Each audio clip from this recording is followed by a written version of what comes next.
ઘરાકી ઓ માતાજી કંકુ પાડે છે તો પોકેટ ભર ને ફેક્ટરીઓ નાખી નહીં. ઘણા બાપજીઓ નેકળે છો આમ કઈ દ્રાક્ષ પાડે એ વખત માગવાનું કે ચણા લાય હાલત કેજો મને જોજો. અમે આટલું ભણ ના ભરેલે આપણને તો એ આઈ લૂંટી જાય છે. આમ કઈ કંકુ પડે છે, કંકુ પાડ્યા વગર પાડ મોટા મોટી આઈટમ કોક હારામાં હારી તા ન લાડવા પાર આ રહો કા બનાવવો પડે. આ તૂટી જઈએ છે ભલા તો એ ક્ષેત્ર છે. આ બધા આવ્યું છે આઈટમ લ્યો. પેલા મદારીઓ ખબર હોય તો આમ ઘરામાંથી ડુંગળી કાઢતા અને બચારા કોઈના કોઈ પણ એ બચારા કહેતા ભાઈ અમે આ ખેલ કરીએ છીએ ભાઈ અમારા પેટ માટે બરાબર એવું કહેતા. અને મારા જેવા ઠગો એ પાછા નાખી કે આ તો સત છે. આ સત ના કહેવાય. ડુંગળીના ભાવ વધી ગયા મને હું ને કરા અને કાટકે કોથરે કોથરા. પણ આવી બધી આઈટમો એ નેકળ્યું છે ભાઈ જગતમાં. હો કોક ના કોક આ બાજુ પેલો નેકળ્યો તો હાઈકોર્ટ છે બદલે હવે ઓ સુડે હાઈકોર્ટ કી તો પછી પેલી બંધ કરી દો. એ હાઈકોર્ટ હોય તો બધું તા ન પેલી બાજુ નેકરેલા મારી બાજુ તલવાર ડારંકી રોગ મટાર મેં કોઈ સિવિલ આગળ જતા રહો ને ભલા આદમી યાર. તા ન મારા તરફથી સેવા જે ખર્ચો થતો હું હાલે જા અડારવાનું જ છે કઈ હું હતો તાર તલવાર થોડી ગાય જવાની છે. ગાય જાય નવી લઈ આલ્યું આપણને આકરે છે ને ટોડે ટોળો જોયા છે પાછો. ગોડા તો જોય હોદવા પડી હોત નહીં. પેલા ગોડા તો હારા ખાલી કોથરીઓ બાટલા વેણ છે. આ તો બધું એ વેણ વેણ જે આવે વેણ વેણ કજી ભોન જ નીકળે હું મખ અપાય. બાપો જીવતા હોય તો આપણે એની પૂજા ના કરી શકીએ, એની સેવા ના કરી શકીએ, એમની ઈચ્છા પૂરી ના કરી શકીએ. પણ એ જ બાપો કોક હમણાં ભૂ કે તમારા બાપો થયા છે અને આ માગશે તો એ બાપા કઈને પૂરું કરીએ. તો એના કરતા જીવતા દાન કરી લેવું શું ખોટું. તો આ પછી ડખો ના આવે ભાઈ. મરી ગયા પછી હરાદ કર અને ભાદરવામાં કી બાપાને કાગવાસ કરો. આમ બાપો કોઈ કાગડા થઈને દૂધ પીવા યાર તો એ બનાવીએ છે પાછા કાગડા. એના કઈ જીવતા હોય એ વખત દૂધ પાક પાવ હોય તો ભાદરવામાં હું ના જે સિઝનમાં અમારે હું કહું કે યાર દૂધ પાક ખાવાની ઈચ્છા થાય ત્યાં બનાવવાનું અને ભાદરવામાં બનાવવા ચાલે. જ્યાં પીવાની ઈચ્છા થાય ત્યાં બની દેવાનું. ભાભો કુવામાં પડે ને કુવામાં ઠૂઠું આવું પેપરાનું હતું કહું ગયેલું તે સારું જ લઈ ગયું. અને આખી રાત બૂમો પાડે પણ રાતે તો કોણ વીકનો નેકરે તે પછી સવારે બૂમો પાડે દેહઈ થઈને નેકર્યા અને જોઈ તો કે ડોહોમાં એ પરજ્યા છે તે દેહઈએ બજારે ફાર્યું કાઢી અને નેચા લબડાયું અને કે બાબા પકડો હું તોણું છું. બાબા એ પકડ્યું ને પેલો તોણ પણ પેલા બાર નેકર જ દઈ દેહ કે હારું મારી તાકાત આટલી બધી કરું છું ના રે છે નેકરતા જ નહીં. બીજા બે ને બોલાય કે ભાઈ ડોહો કો તો ભારે લાગે છે તે આવન કે તણાવરાવન તે 3 જણા ભેગા થઈને તોણ તો એ ડોહો બહાર આવે નહીં. પછી દેહઈએ પૂછ્યું કે બાબા આ મેં ફાળિયું નાખ્યું છે તે ચાલ્યું છે કે હો ચાલ્યું છે કે બે હાથે ચાલ્યું છે કે ના એક હાથે ચાલ્યું છે કે તને બીજો હાથ શું કરે છે કે બીજા હાથે ઠૂંઠું ચાલ્યું છે. પેલા કે બાબા બહાર નીકળવું હોય તો ઠૂંઠું મેલો કે આ ઠૂંઠા ના લીધે તો આખી રાત હું હોય રહ્યો શું. આ ઠૂંઠું તો હે ને મેલાય તને કે રોમ હોય આપણા હવે ઠૂંઠો જ લઈ ગયો સર થોને. આ મહાપુરુષો કે નેકળો પણ કે ના અમે ઠૂંઠું ચાલ્યું છે એનું હું અમારું. હા હવે પેલી બેન કે ખાલી દિવેલ આલો કે દિવેલ લીધું અને કપડું ફાડી અને એની વાટ બનાવી અને પેલી કરી અને કે આપણે કે આ રોટલા કરવા માટે કે હા રોટલા કરવા માટે કે આ ચૂલા હરગઈએ છે અંગારા એકબીજાના ઘેરથી વાળા પહેલા આવી પેટીઓની શોધ નથી એટલે જેના ઘેર અગ્નિ આમ પ્રગટ કર્યો કે એથી એકબીજાના ઘેરથી અંગારા લાઈ લાઈને પેલા ચૂલા હરકાવતા બા તે ઈકને જઈ અને કોડિયું હરગાઈ દીધું. એવો 10-12 કોડિયો હરગાઈને આખા ઘરમાં મિલ દીધો. હવે કે તમારે સો અંધારું છે પેલો બધો તો કયું હો કે હારું આ તો કે નવું કહેવાય કે આ એક જ દાડામાં કે ગરીવારમાં કે આ તો આખું અંધારું આપણે જતું રહીને અજવાળું થઈ ગયું કેમ સોનો મને હુઈ જાઓ બધો નકર હાથ બગાડ્યો કે બધાને. અને ગામમાં એ બધા જોયું તાણ ખબર પડી કે હુપરો ને હાવણીઓ લેવાની જરૂર નથી. હવ ના ઘેર દીવા પ્રગટી જોય બાપ અજવાળું જ છે. તમે તમારો દીવો પ્રગટાવો બાપ એટલે અજવાળું જ છે બાપ. તમે પોતાના અજવાળ ચાલો. ગોમના સરપંચે બચારો કે આખું ગોમ સાફ કરી નાખો તો બધા હાવણ લઈને નીકળ્યો તે આ મહેલામાં સાફ કરતો જોયો અને પેલા મહેલામાં પહોંચ્યો એટલામાં આ મહેલાવાળાએ કચરો પાડી દીધો. આમાં ઓને બચારે ઝુંબેશ તો હારી ઉઠાવી હતી પણ આ તો વારીનો સમજાય એટલે પેલો રતો હખણો બધો પાછો પાર દિન પેલ બાદ જાય એટલે પેલા પડી જાય તો બજારો થાકી ગયો. પછી કોઈક મહાપુરુષ મળે કે ભાઈ કોમ સાફ ના થાય પણ ખાલી નિયમ કરી દો, હવ નો ઓગણો સાફ કરી નાખો, હવ નો ઓગણો સાફ કરી નાખો એટલે આખું ગોમ અડધા કલાકમાં સાફ. એમ આપણે મહાપુરુષો આખી છે કે તમે તમારું ભીતર સાફ કરી નાખો એટલે બધું ચોખ્ખું જ છે. રોમ રાજ્ય જ છે યાર. અયોધ્યામાં મંદિર ના બનત કોઈને પણ હોય તો બનાવો.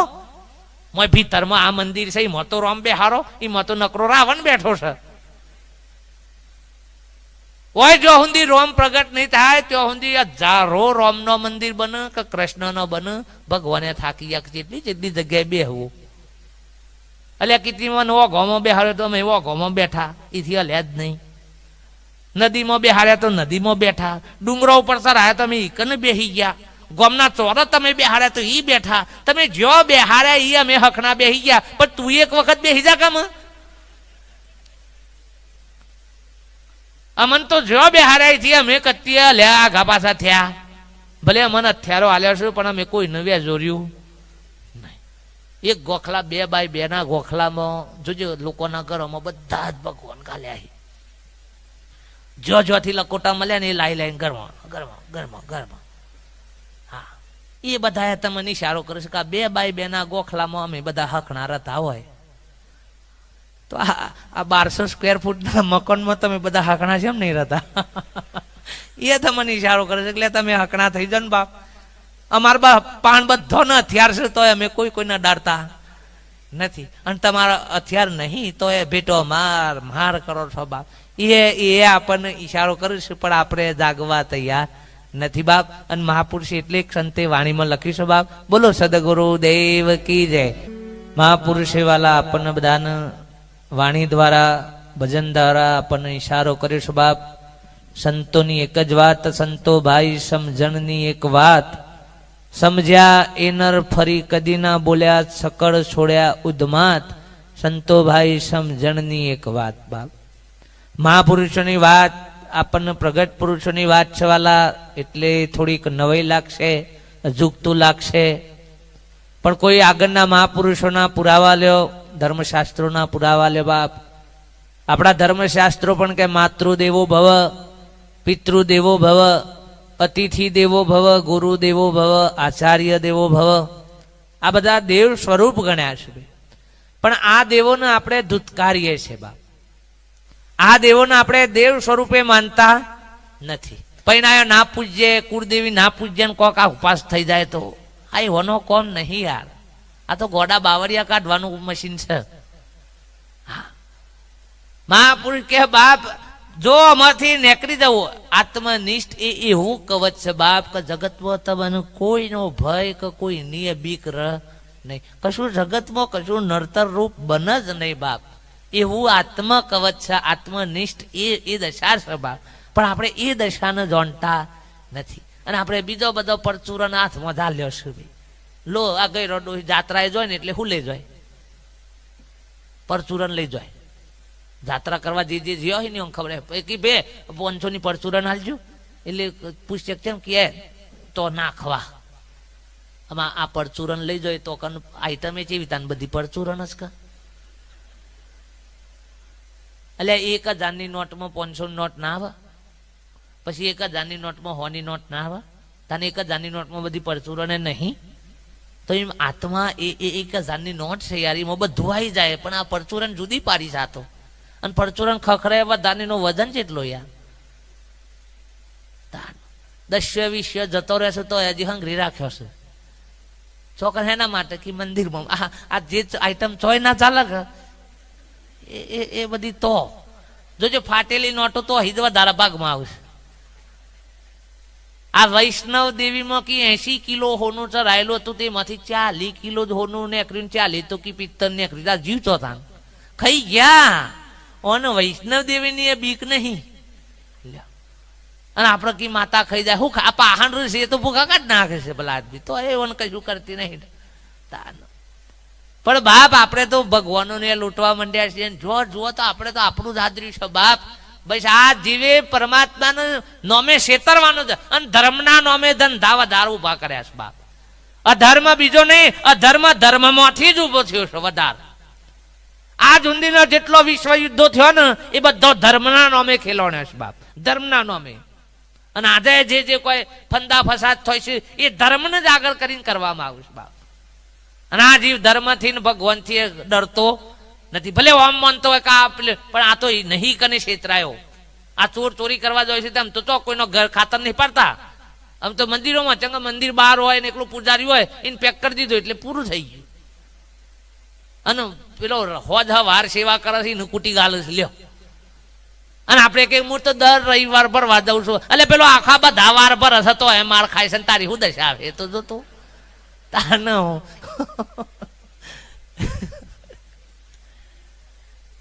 ગોરખનાથ એટલે કે છે કે મનસા માલણી ગોરખ જાગતા નર શિવો બાપ. અને મનના મંદિરમાં જઈને એવો વિચાર કરવાનો છે બાપ કે પ્રભુ તારા જેવું બળ આલજે બાપ, તારા જેવું બળ આલજે. લોકોના કોમમાં આવું બાપ, કોકની મદદ કરું બાપ. એ તો એવી પ્રેરણા લેવાનું કે છે કે બાહુબળી નામો એટલું બધું હતું બાપ કે એ પરમાત્માના ઉપયોગી બન્યો બાપ. સીતા જતી રીતી તે હનુમાન લઈ આયા અને આજના હનુમાન સીતા આવતી હોય તો પાછી કાઢી મેલ્યું. આ એવા હનુમાનો માંથી કોક બાંધો ને કે જતરા જતરા બરોબર છે તો તાર આ હનુમાન આજના આવ્યા કોમ કર. પેલો એવું કે છે બાપ કે મેં જે તે દાડા હયાત હતા એ દાડા મારાથી જેટલું કાર્ય પરમાત્માનું થયું ને એટલું અમે કર્યું. આજે તો મને રહ્યો અવસર મળ્યો છે બાપ તો તમારાથી જેટલું કાર્ય પરમાત્માનું થાય એટલું કરો બાપ. પણ આપણે એ કરી શકતા નથી બાપ. મહાપુરુષ કે આપણે પરમાત્માની પારખ કરી શક્યા નથી. અને મહાપુરુષ કે મુકો કહા ઢૂંઢે બંદે મેં તો તેરી પાસ હું, मैं नहीं जप में, मैं नहीं तप में, मैं नहीं काशी कैलाश में. કોઈ એકાંત નિવાસમાં હું નહીં જતો રહ્યો બાપ. ભગવાને બહુ વિચાર કર્યો સૃષ્ટિ બનાવી વખતે કે મેં બધાનું બનાવ્યા મારે ચોરવું. એટલે એને બહુ વિચાર કર્યો કે સારું તો ડુંગરોમાં રહે તો જેસીબી થી ખોતરા ભેય રહે અને થી કાઢે વગર રહે નહીં. દરિયામાં રહે તો ઇકને સ્ટીમરો સબમર્સિબલ લઈ લઈને સાધનો ની થી મને કાઢે. જંગલોમાં જાય તો ઇકને બધું કાપીને સાફ કરીને થી મને પકડી લે અને માનું જો હાથમાં આવી ગયો તો દશા હશે બા. એટલે એને વિચાર કર્યો કે હું ચોરવું કેતા બધું ખોરતા એને નક્કી કરી લીધું કે મને ઈ નામ જ રવા દે. આ બધા ખોર હે પણ ઈ નામો ખોરવાનો નથી બા. અને આ એ જ પરમાત્માનું ઘર. એટલે જ બોલતા હતા કે મંદિર તારું વિશ્વ રૂપાળું સુંદર સર્જનહારા. આ મંદિરમાં તું કયો છુપાયો શોધે બાળક તારા.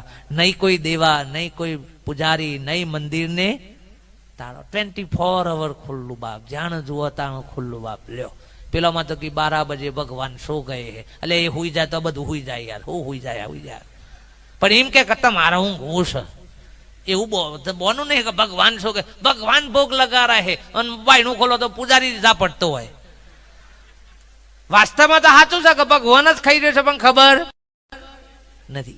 એ જ ખાઈ રહ્યો છે બાપ. એ જ પરમાત્માનું જ સ્વરૂપ છે, કોઈ જુદું છે નહીં. તમે કહો છો ને કે ભોગ ધરાયો ભગવાન અને ભગવાન જ ખાય છે બીજો કોઈ ખાતો નથી. પણ આપણને ખબર નથી બા. આપણને ખબર ને કે વિચારે ને તો ખાયા કોણ છે પાછો ધરે ને પોતે જ બાપ. બીજો કોઈ ખાવા વાળો એ છે નહીં. અખિલ બ્રહ્માંડમાં ભાઈ તમારા સિવાય બીજું જગતમાં ભગવાન શબ્દ બોલવા વાળા તમે છો ને ભગવાન બનાવવા વાળા તમે છો. વડાપ્રધાન તમે જ બનાવો ને વડાપ્રધાન ને પારીએ તમે દો ને વડાપ્રધાન તમારામાંથી જ કોક બને બીજો તો આ ભલામાંથી ટપક નહીં. એમ પરમાત્મા એવી કોઈ અડધા કી ઉપર વાળો ઉપર બધા મંગળ ઉપર જ્યાં ને બધા જ્યાં તો હજી મેરાયો નથી. મહાપુરુષ કે આ જ પરમાત્માનું સ્વરૂપ છે પણ આમાં આપણને પરમાત્માની પતિત થતી નથી. એક મહાપુરુષ સંત આવી ભૂમિકા લઈ અને નેકરેલા ઠેર ઠેર આ જ પરમાત્માની ભૂમિકાની વાત કરું એટલે બીજો બધાને દ્વેષ ભાવ થયો કે મોટો ભગવાન થઈ ગયો છે ને આ તો કે કોઈનો માનતો નથી ને આવું જ ઘણા મનાઈ રહ્યા લેબલથી જ ઓળખશે કે તમે કશા નહીં માનતા ને પણ કે તમારા ભૂખા નીકળી જવાના છે. મેં કહ્યું મોહનસિંહ અને ભૂખા નીકળી છે તો આપણે શું લેવા દેવા હતા. મોહનસિંહ અને હાલ રાતો છે કા આપણે નહીં માનતા એમાં હોતો છે તાને કીધું. પછી રાજાને ફરિયાદ કરી. રાજાને કે બાપુ કે આપણા નગરમાં કે એવો સંત પાકે છે ને કે કશાને માનતો નહીં ને પોતે જ ભગવાન છે ને હું ભગવાનને જાણું છું ઓળખું છું ને આવું બધું કે પેલું કરે છે ને લોકોને બધું ભરમાવે છે કે ચાલાને પકડી લાવો કે સજા ફટકારી દઈએ કે આમાં તો પેલું ટોળું વધારે ઈસુ ખ્રિસ્ત ભાઈ આ હકીકતો જીવનમાં બનેલી બાપ હો. ઈસુ ખ્રિસ્ત જેવાને જુઓ એ વખતે જયારે આ સંદેશો હાલતા હતા ને એ દારક કોઈએ સ્વીકાર્યા નતા. એમના જ પાદરીઓએ એમને સજા ફટકારી હતી બાપ, બીજા કોઈ નતા હો. એમના જ પાદરીઓ એમના વિરોધી બની અને ફોસીના મોચડા ચડી દીધા ભાઈ હો. અને એ વખતે પૂછવામાં આવ્યું હતું કે ભાઈ તમારે કોઈ ઈચ્છા છે? એક જ બોલ્યો તો બાપ મારી કોઈ ઈચ્છા નથી, પણ એ પ્રભુ આ જે કરી રહ્યા છે ને એમને માફ કરજે. કેમ કે આજે જે એમ માનું છે કે મેં ઓનું ઓળખે છે આવો છે, એ કાલે એમ કીશે કે ઓનું ઓળખ્યો નહીં બાપ. અને આજે એ જ દશા આવી છે બધાને. આપણે બધાએ જે અવતારી પુરુષો થઈ ગયા ને એ દારક કોઈએ ઓળખ્યા નહીં. અને અમે ઓનો ગણો કહીએ છીએ કે મારા ધૂપના દુવારે વહેલા આવવાનું, મારા પાટી પધારો આવવાનું. હું રોવા આવે કંટારીને જેવો હોય તો એ દારા તો સોડે પાડ નાખે બચારાનો. કયા હયાત હતા એ દારા કોને ઓળખ્યા? રામને ખાલી શબરીએ અને મોનજીએ અને કેવટે અને વિભીષણે ઓળખ્યા, ન કે ઘર નોય નતા ઓળખ્યા. ઘર નોય નતા ઓળખ્યા ભાઈ. જો ઘર નોય ઓળખ્યા હોત તો આ દશા આવત નહીં. કૃષ્ણ પરમાત્માનો, સુદામા, ઉદ્ધવજી, ગોપીઓ, રાધા આ બધા ઓળખ્યા, ઘર નોય ના ઓળખ્યા. નકર દુર્યોધને છે ને ઘરનો જ હતો બાપ, હા પહાણ જ રવા વાળો, પણ ઓળખી શક્યો નહીં બાપ. જે દારા હયાત હતા એ દારા ઈવન ઓળખ્યા નહીં. આ સંતે વાત કરતા એટલે બધા એમ મને કે આ તો આવા છે ને રાજાના ઈકન લઈ ગયા. રાજાએ કડક સૂચના કરી દીધી કે ભાઈ કેમ તમે આવું બધું ભ્રમિત કરો છો લોકોને, કે તમે મોટા ભગવાન થઈ ગયા, ભગવાનની ઓળખાણ કરાવો છો ને તમે ભગવાનને જાણો છો? કે હા હું પરમાત્માને જાણું છું એટલે જ બોલું છું, ને કે કહું નહીં. કે અમારા સદગુરુએ અમને આ ઓળખાણ આલી છે બાપ. નક્કી કરી બતાવી છે કે બેટા 14 બ્રહ્માંડમાં તમને લ્યા કોઈ ઓગરીઓ ઓકી કરે હો નથી. હા તમને કોઈ ભોગવટો આવશે, તમારા કર્મનો આવશે, શરીરનો આવશે, જે આવશે તમારા કર્મનો આવશે, અને દરેક ના આવશે. આ કોઈને આયા વગર છૂટકો રહેવાનો નથી બાપ. બાકી જગતમાં કોઈ તમને એમ કે હું મંત્ર મારું ને તમને આમ થઈ જાય એવું ત્રણ કાળમાં તમને કોઈની તાકાત નથી. આ સદગુરુની કૃપા છે બાપ, આ મહાપુરુષોની દયા. સત્પુરુષે એવી દ્રષ્ટિ આલી છે બાપ. અને એટલે નિર્ભયતા આવે. ન કતો આટલું હોભરો ને તો એ પાછા કાલ તો કોક જો કોક આઈને ફફડી જાય ને તો પાછા ફફડી જાય કે હારો આ તો કોક તો ડખો થાય કે હો. અમારા બાપુ અમારા સદગુરુ એવું કહેતા કે બેટા એક દાડો દીવો એ ના કર, શું થાય છે જોતો ખરો? કે હોજ પડે બધા રોજ ભેગા થઈ અને પેલા થારી ને વાટકા ને બધું કુટી ને અંધારું જાય. કોક વળી હુપરો લઈને મંડ, કોક વળી હાવણીઓ લઈને મંડ, અંધારું કાઢવા. આવી પ્રથા ગોમમાં પડી ગયેલી. આમાં થાય હું કે આખી રાતનો મંડ કે આમ હાવણ હુપરો લઈને, એટલે હવારે જે અજવાળું થવાનું હોય તો થાય જ કે, પણ પેલોના મનમાં એમ કે આપણે આખી રાત વાર્યું ને એમાં અંધારું જ્યું ને અજવાળું. આવી આખા ગામમાં પ્રથા પડી ગયેલી. અને પછી તો બધા વારા કાઢ્યા હવના ઘર પ્રમાણે કે આજે તમારે વારવાનો વારો, અંધારાને વારવાનો. આમાં આમ વિચારજો આ આઈટમો ચેવી. અમે નવી ગામમાં એક એ ભાઈ શિક્ષિત ભાઈ પહેરીને આવી અને ઓના જ ઘેર વારો કે બુન તૈયાર થઈ જાઓ કે આજે. પેલી કે શું છે? કે અંધારું ઉલેચવાનું છે. પેલી કે અંધારું ઉલેચવાનું કેવું હોય? એ તો કે હુપરીને હાવણો આ બધું લઈને મંડવું પડે, તાને કે આ અંધારું જાય છે ને કઈ જતું નથી. પેલી કે આખા ગામમાં આવશે? કે હા આખા ગામમાં આવશે ને વારા કાઢ્યા છે આમ તો કે. અને આ તો કે આખી રાત આમ કરીએ છીએ ને તાણે કે અંધારું જાય છે ને કે જતું નથી.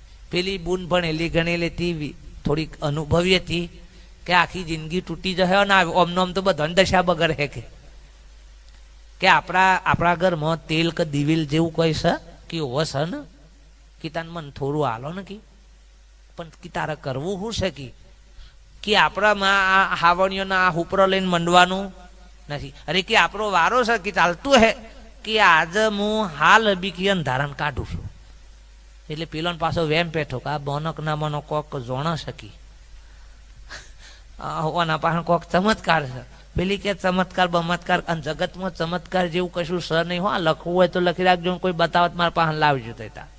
હા ઓશો રજનીશે લખ્યું છે કે જો બુદ્ધિનું પૂર્ણ વિરામ આવે ને એટલેથી ચમત્કારની શરૂઆત થાય. એટલે આપણા ગામડાની ભાષામાં એવું કહે કે બુદ્ધિ બેલમાં રહી ગઈ હોય ને. પણ આપણે જીવતા મા બાપ કી સેવા ના કરે, મુવે હાડ લઈ ગંગા ચલે, જીવતા પિતા કો જેને સુખ નહીં દિયા અને મુવે હાડ લઈ હરદ્વાર પછી આટકો લઈને અર્ધવાર પધરાવા જાય તે હું ભલે અર્ધવારમાં નાક પછી કેનાલમાં કોઈ ફરક પડવાનો નહીં ભૈયા તાન આ બધો એ લઠ્ઠો જ પકડાય શું જોતો બધો હા